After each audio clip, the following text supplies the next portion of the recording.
Welcome to Bible Study with Faith, where I'm reading the Bible out loud to you in a way that's easier to understand. This is the book of Exodus, and we are on chapter 14. Then the Lord said to Moses, "Tell the Israelites to turn back and encamp near Pi Harath, between Midgal and the sea. They are to encamp by the sea, directly opposite Baal Zephon." I literally don't know why my app is going light dark like this. I'm going to fix it. To Moses, "Tell the Israelites to turn back and encamp near Pi Harath, between Midgal and the sea. They are to encamp by the sea, directly opposite Baal Zephon. Pharaoh will think the Israelites are wandering around the land in confusion, hemmed in by the desert, and I will harden Pharaoh's heart, and he will pursue them. But I will gain glory for myself through Pharaoh and all his army, and the Egyptians will know that I am the Lord."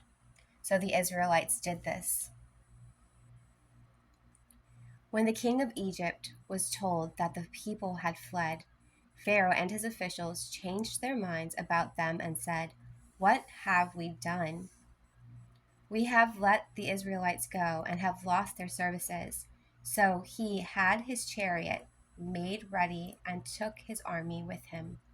He took 600 of the best chariots, along with all the other chariots of Egypt, the officers over all of them. The Lord hardened the heart of Pharaoh, king of Egypt, so that he pursued the Israelites, who were marching out boldly. The Egyptians, all Pharaoh's horses and chariots, horsemen and troops, pursued the Israelites and overtook them as they camped by the sea near Pi Harath, opposite Baal Zephon. As Pharaoh approached, the Israelites looked up, and there were the Egyptians marching after them. They were terrified and cried out to the Lord. They said, "Moses, was it because there were no graves in Egypt that you brought us to the desert to die? What have you done to us, bringing us out of Egypt? Didn't we say to you in Egypt, 'Leave us alone, let us serve the Egyptians'? It would have been better for us to serve the Egyptians than to die in the desert." I need you to see what's happening right now. If you've been following, well, either way, I'm going to fill you in. So Moses was sent to Egypt to tell Pharaoh to release his people from slavery.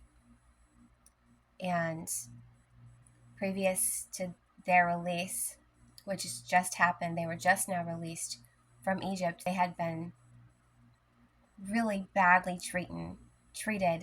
Worked beyond their means. Food withheld, and lodging was also controlled. Every aspect of their life has been controlled up to this point. And as long as they worked really, really hard and met their quota, they would have, they wouldn't get beaten. They would have food to eat to feed their family, and they wouldn't get kicked out of their home. That was also supplied by the Pharaoh's people. And right now, they're fighting for their lives through the desert, which is hard, yes, but it has a means to an end, and it's the beginning of a very long journey for them to disconnect themselves from the slavery that they endured, because we become dependent on the slave drivers, much like people become dependent on their government to survive. And when you are left out into the wilderness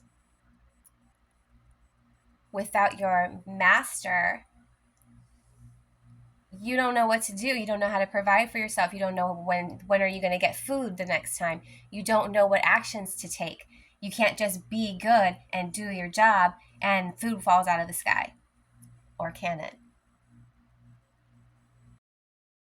So the Pharaoh, after many, many, many disasters, we're talking plague after plague after plague, and even every firstborn of every livestock and every human in Egypt has just died, including the Pharaoh's son. And he knows the name of the Lord. He knows that this is an act of God. He knows that he doesn't need to go after these slaves, that he can't keep going back on his word, but he's doing it. He's freaking out. He's panicking because there is nobody to run the city. They have also become completely dependent on the slaves for everything, and there's no one to feed them. There's no one to cook for them. There's no one to clean their house. There's no one to gather the livestock or butcher the meat. They don't know how to do these things. They don't know how to make shoes or make clothes or make jewelry. All the slaves did this stuff. And now that they're out in the wilderness, they're trying to go get them. Answered the people, "Do not be afraid. Stand firm, and you will see the deliverance of the Lord will bring you today. The Egyptians you see today, you will never see again. The Lord will fight for you. You need only to be still." Then the Lord said to Moses, "Why are you crying out to me? Tell the Israelites to move on. Raise your staff and stretch out your hand over the sea to divide the water so that the Israelites can go through the sea on dry ground. I will harden the hearts of the Egyptians so that they will go in after them. And I will gain glory through Pharaoh and all his army, through his chariots and his horsemen. The Egyptians will know that I am the Lord when I gain glory through Pharaoh, his chariots, and his horsemen." Then the angel of God, who had been traveling in front of Israel's army, withdrew and went behind them. The pillar of cloud also moved from the front and stood behind them, coming between the armies of Egypt and Israel. Throughout the night, the cloud brought darkness to the one side and light to the other side. So neither went near the other all night long. So the Red Sea has been parted, and the pillar of light is on one side, and the cloud of darkness is on the other,